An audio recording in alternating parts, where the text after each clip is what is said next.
Aujourd'hui, nous faisons une assiette qui représente une œuvre d'un artiste. L'œuvre en question, c'est un bateau cargo, comme on peut voir ici, qui, pour nous, inspire la collaboration entre les pays. Le plat que nous avons décidé de faire représente donc alors les quatre coins du monde. Premier canapé que nous avons décidé de faire pour représenter l'Europe, un macaron au foie gras et pistache. Alors, simplement avec une petite figue qui représente aussi très bien le pays, on dépose un macaron.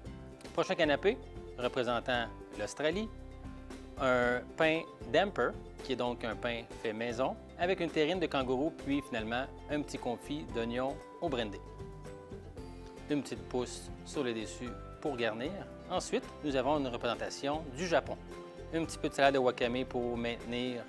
On prend notre radis daikon, qu'on va venir y déposer du saumon fumé, très effiloché. Une fois notre saumon fumé apposé, on va venir maintenir le tout avec un petit pic de bambou. Afin d'assaisonner cette bouchée, on va utiliser une petite épice qui est directement importée du Japon. Ça s'appelle le périlla. La prochaine bouchée, qui représente bien évidemment le Canada, nous avons un tartare de bœuf, un bœuf local, coupé à la main.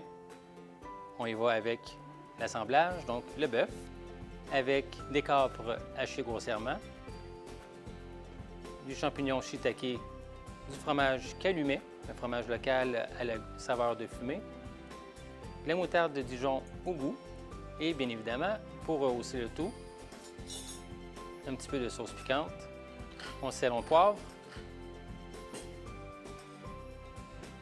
Donc pour la garniture, on y va avec une réduction caramel d'une bière locale, puis simplement à l'aide de l'emporte-pièce ou encore un petit plat qu'on a à la maison, on se sert de celui-ci pour mouler notre tartare.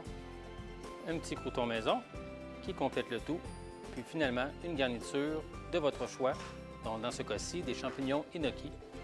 Voilà ce qu'il y en est pour l'œuvre qui représente les quatre coins du monde.